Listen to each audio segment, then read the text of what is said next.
Hello and welcome to my art and cooking channel, and today I have something for the warmer months coming up, a delicious cherry sorbet.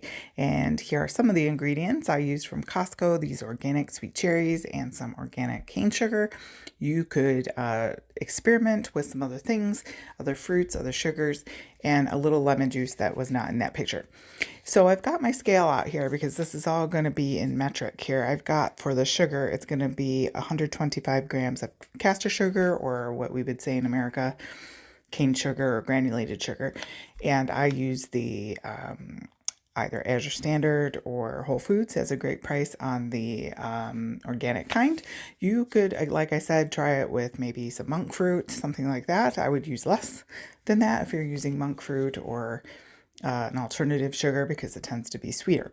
Then I've got my big bag, and we need 500 grams of organic cherries. These are pitted dark sweet cherries, and they are so good. I stash them in my freezer. I do live in Michigan, where we have Traverse City, cherry capital, but cherries can be really expensive, and then you have to go ahead and wash them and pit them. And to get organic ones, they can be really pricey per pound, even where I live. So when they're in season. So, of course, they're delicious. The cherries are really good for you in terms of these dark fruits. But I suggest getting that bag is a really great price at Costco for organic, pitted, washed, ready to go cherries. You just have to, in here, we're going to use them frozen. So we're not going to need an ice cream maker because they're frozen. Now, if you had fresh cherries, you might want to run this through an ice cream maker. I don't know. You could try it either way. But because they were frozen in my food processor here, they the force of the going around like that and the speed, it made them freeze up pretty well consistency. I did put them in the freezer as well to sort of firm up. And then in goes a little bit of lemon juice, just a couple teaspoons of lemon juice. You could use fresh lemon juice, of course. I just happen to have a little jar of organic lemon juice in my fridge.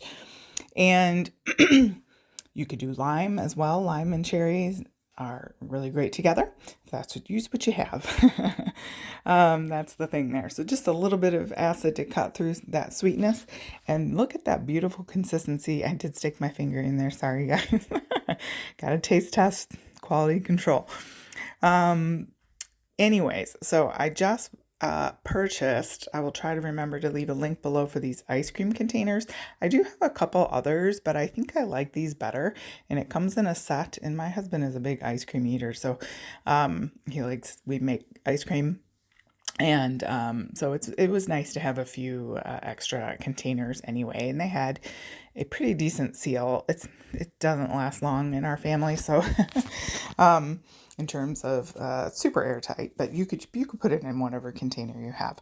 These were easy to scoop out of as well. It was so fast and easy, and so much cheaper than buying this in the store, organic sorbet. It was so delicious. It would be even more delicious. It's like a dark chocolate sauce or something on top, but we'll have to try that another time. I hope you try this out. I will leave the recipe down below. It is super, super simple. You barely blink and you've got sorbet. And if you've got a high-powered blender, like say a Vitamix or something like that, you could try it in there as well. I just really like my food processor. It does so many tasks for me really, really well. And it was just beautiful goodness. I mean, look at it. I mean, it's just what's not to like. It's fun little ice cream containers there. They come in with different colored lids. Anyways, thank you so much for joining me today. I hope you give this recipe a try. I think you're really going to like it, and it'll cool you down in the hot months coming.